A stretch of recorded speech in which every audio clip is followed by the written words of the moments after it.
तर आज आपण अशा एका शेतकऱ्याची मुलाखत घेणार आहे ज्यांनी 17 वर्ष देशसेवा केली आणि सैन्यामधून ज्यावेळेस गावाकडे रिटायर होऊन आली तेव्हा शेती करण्याची आणि मातीची असणारी ओढ ही आजही तंतोतंत पाळत आहे. आणि आज आपण अशाच शेतकऱ्याशी आणि देशसेवेशी आणि मातीशी प्रेम असणाऱ्या आपुलकी असणाऱ्या अशा व्यक्तीशी आज आपण मुलाखत करणार आहोत. आज मी कुची गावामध्ये आलोय, तालुका कवठेमहांकाळ, जिल्हा सांगली. प्रवीण फाकडे म्हणून शेतकरी आहेत. गेले 17 वर्ष झालं ते सैन्यामध्ये काम करतात. आणि ह्या कवठेमहांकाळ हा असतानाच मुळात दुष्काळी भाग आहे आणि या दुष्काळी भागामध्ये थंड हवामानामध्ये येणारा पिकाचा प्रयोग त्याने आपल्या भागामध्ये केलाय आणि त्याच्यामधून ते खूप चांगल्या पद्धतीने उत्पादन घेतात. आणि माझ्या पाठीमागे पूर्णपणे स्ट्रॉबेरीचा प्लॉट आहे आणि स्ट्रॉबेरी मधली ब्रिलियन्स ही व्हरायटी त्यांनी या ठिकाणी लागवड केली. साधारण सप्टेंबर मधली लागण आहे. साधारण 5 ते 6 स्ट्रॉबेरी या पिकामधून घेतलेले आहे. तर आपण सरांशी बातचीत किंवा चर्चा करणारच आहोत. तुर्तास सरांची ओळख वगैरे आपण जाणून घेणार आहे. त्याचबरोबर अगदी लागवडीपासून ते शेवटपर्यंत कोणकोणत्या गोष्टी सरांनी अंमलात आणल्या अशा बऱ्याचशा विषयावरती आपण सरांशी चर्चा करणार आहोत. धन्यवाद सर. नमस्कार सर. नमस्कार सर. हे स्ट्रॉबेरी लागवड ह्या भागामध्ये कसं काय म्हणजे तुम्हाला अशी प्रेरणा वगैरे काय मिळते स्ट्रॉबेरी? माझे टेन्शन आल्यानंतर द्राक्ष बाग होती. द्राक्ष बागेत आता काय केवळ धंदा राहिला, खत म्हणा, औषधं म्हणा, कामगार खर्च वाढत चालले. त्यामुळं माझा मित्र आहे इथं आकाश डेरी, त्यांनी ट्रायल साठी 20-25 रोपं लावली. ते आम्ही बघायचं कसं कसं येते काय, ते सक्सेस झालं. त्यानंतर आम्ही मागच्या वर्षी ट्रायल म्हणून एक 5,000 रोपं लावली मी आणि माझ्या भावाला पाठीमागच्या वर्षी. त्यात आम्हाला चांगलं बऱ्यापैकी सक्सेस मिळालं. त्यापासून मग ते आम्ही ह्याच्यात स्ट्रॉबेरी म्हणून. अच्छा. ते पाठीमागच्या वर्षी मित्राने एक लावली होती, त्याच्यामध्ये तुम्ही ते बघून तुम्हाला त्याच्यामध्ये आम्हाला कन्फर्म झाले की स्ट्रॉबेरी आपल्या इलाक्यात येते. या दुष्काळी भागामध्ये तिथं कायमस्वरूपी उष्ण आणि कोरडं हवामान असते आणि हे पीक मुळातच असलेलं थंड हवामान. थंड हवेत. याच्यामध्ये प्रयोग म्हणून केला आणि तुम्हाला लक्षात आलं की बऱ्यापैकी स्ट्रॉबेरीचं पीक आपल्या भागात येत. आता याची लागवड वगैरे कधीच केली व्हरायटी? लागवड सप्टेंबर ते ऑक्टोबर पर्यंत लावू शकतो. पूर्ण महिना लावू शकतो. आणि व्हरायटी आपल्याकडे येते त्या बऱ्यापैकी. फक्त ही जे प्लेन्स व्हरायटी आहे किंवा M2 किंवा स्वीट सेन्सेशन यांचं जरा आवरेज कमी पडतं. आवरेज चांगले येण्यासाठी जाऊन जास्त लागवड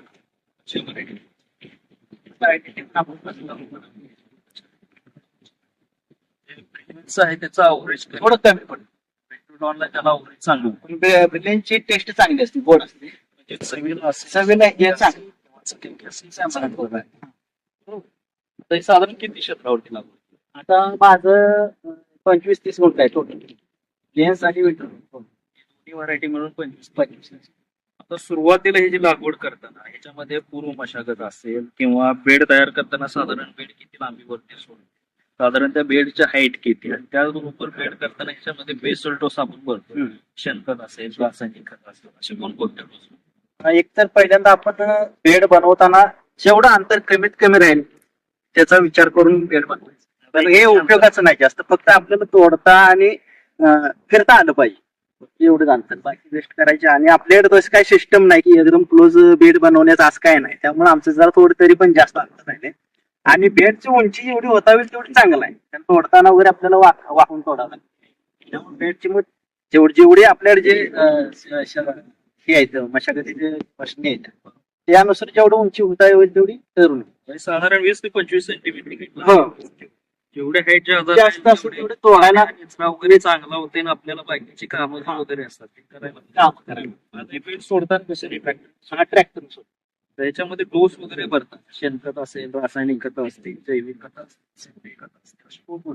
अगोदर तर आम्ही शेणखत भरपूर अर्धा एकरात 2 ट्रॉली शेणखत घ्या. म्हणजे बेड बनवण्याची अगोदर बेड बनवणं ती बेड मध्ये झालेलं आहे. आणि नंतर टाकणीच्या अगोदर रासायनिक आणि हे ऑर्गॅनिक मिक्स करून लागवड करते वेळेस. आता रोपाच्या दोन्ही रोपामधील अंतर असेल किंवा 2 वळीमधील अंतर असेल, ते किती स्पेसिफिक किती मेंटेन? दोन्ही रोपातले जे अंतर आहे, 2 रोप आहे, त्या रोपातलं अंतर 1 फूट किंवा 1.25 फूट एवढं. कारण इथं ड्रीप असते, हे ड्रीपचं 1.25 फुटावर बरोबर 1.25 फुटावरती त्याचं पाणी होतं. मग हे 1.25 फुटावर हे अंतर असं आहे जेणेकरून पाण्याची कमतरता पडू आणि शेणा जास्त लांब पण लावून नाही चालणार कारण पाणी तिथपर्यंत पोहोचलं पाहिजे बरोबर. त्यामुळे 1 किंवा अर्धा पाऊण फूट ठीक आहे म्हणजे एकच लाईन याच्यामध्ये आणि असं 1.25 फुटाला ते गोल असते त्याला बरोबर. त्या हिशोबानं 1.25 फुटावर येईल आणि ते मेकअप होते बरोबर होते एका लाईन वरती पूर्ण 2 वेळी आपली व्यवस्था. हो हो पाणी पण पुरेसे होते आणि बाकी काम वगैरे करायला पण काय प्रॉब्लेम आता याचं पाण्याचं व्यवस्थापन वगैरे कसं राहतं म्हणजे दिवसातून पाणी दररोज द्यावं लागतं थोडं रोजचं 10 ते 15 मिनिट डेली त्याला सोडायचं.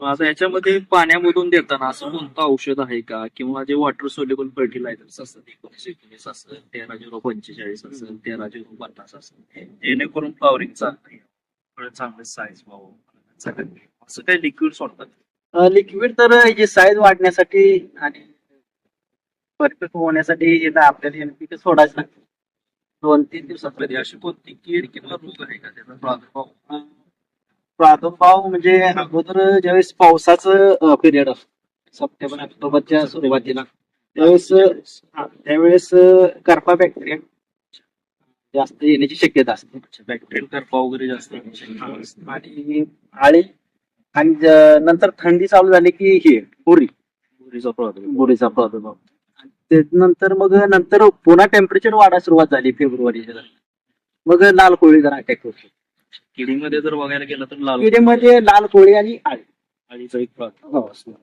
आता त्याचं नियंत्रण करण्यासाठी स्प्रेइंगचं वगैरे शेड्यूल कसं स्प्रेइंग 4-5 दिवसात 7-8 आपल्याला जसं वाटतंय आपल्याला वाटायला लागले की बाबा काय तर प्रॉब्लेम प्रादुर्भाव व्हायला लागले काय लक्षण दिसायला लागल्यावर मारायचं प्रिव्हेंटिव्ह एवढी गरज नाही पडत जास्त औषधाची नाही गरज पडत आपल्याला आता रोज आपण करतोय त्या हिशोबाने आपल्याला वाटायला लागलं काय तर प्रादुर्भाव व्हायला लागला बाबा आळीचा व्हायला लागला त्या हिशोबाने स्प्रे घेतला मला वाटतं 3 महिने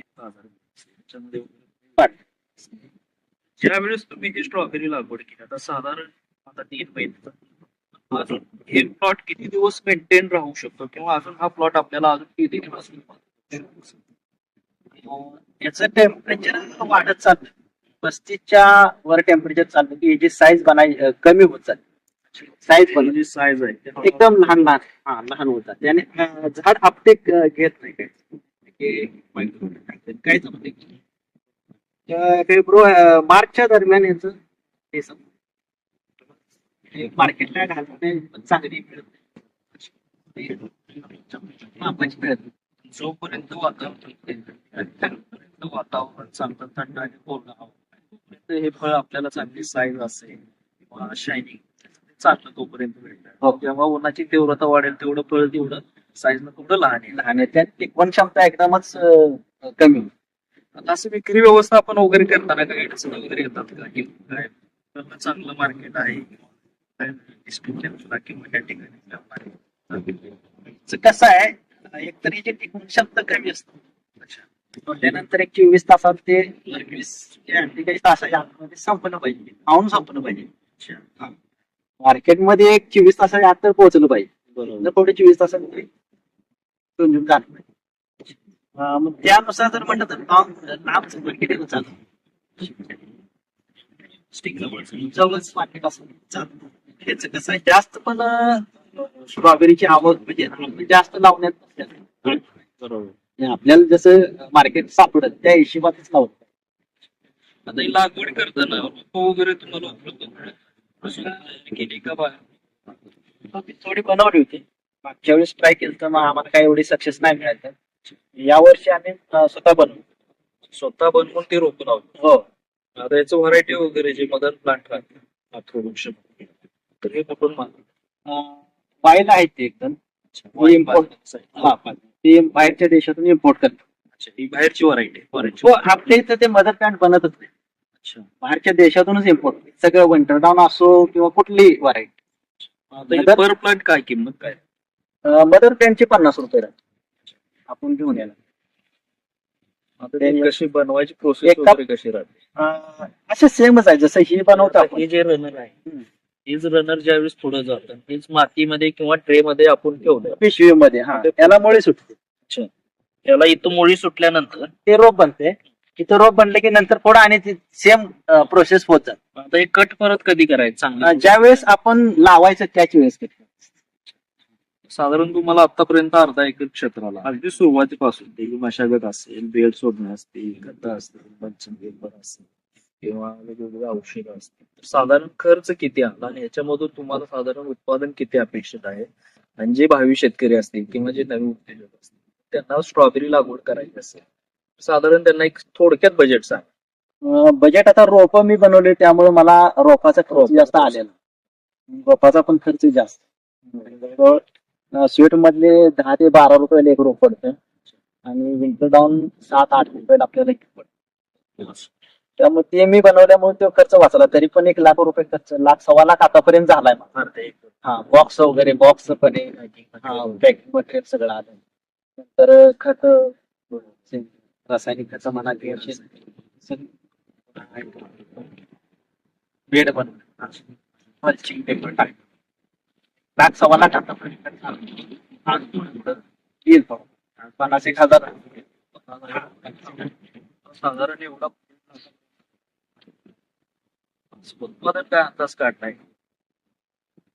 मागच्या वर्षी आम्हाला एक अर्धा एकर 2-2.5 लाख रुपये खर्च जाऊन राहील.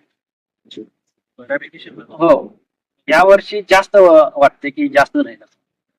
कारण की अजून आपला हा प्लॉट 2 ते 3 महिने चालतो. सहज सध्या मार्केटचा अंदाज बघता थंड वातावरण आहे बऱ्यापैकी. बऱ्यापैकी हे peak season to season customer prefer करतात. हो, या सीझन मध्ये हे फळ खाल्लंच आणि बऱ्यापैकी ह्या फळाला मागणी जास्त असल्याने मार्केट हे कायमस्वरूपी आता चढच राहणार. हो. तर एकंदरीत हे युवा शेतकरी आहेत, 17 वर्षे देशसेवा केली आणि मातीशी असणारं प्रेम ज्यावेळेस रिटायरमेंट झाली आणि मातीशी असणारं प्रेम ते अजूनही नाळ टिकवून आहे. सरांची स्वतःची द्राक्षाची बाग होते पण द्राक्षामध्ये उत्पादन खर्च आणि उत्पन्न याच्यामध्ये बऱ्यापैकी काही शिल्लक राहत असल्यामुळे थोडा नवीन प्रयोग असावा म्हणून ह्या भागामध्ये आणि पहिल्यांदाच मला नाही वाटत कवठे महाकाळमध्ये स्ट्रॉबेरी लागवड केली असेल. आणि मुळातच असताना कवठे महाकाळ तालुका हा दुष्काळी भाग आहे आणि या दुष्काळी भागामध्ये हे लाल भडक स्ट्रॉबेरी पिकवण्याचं काम सरांच्या माध्यमातून होत असतं. जय शेतकरी बांधवांना हा व्हिडिओ कसा वाटला कमेंटच्या माध्यमातून जरूर सांगा. जय शेतकरी बांधवांनी आपल्या चॅनलला सबस्क्राईब केलं असेल तर त्या शेतकरी बांधवांनी जरूर सबस्क्राईब करा.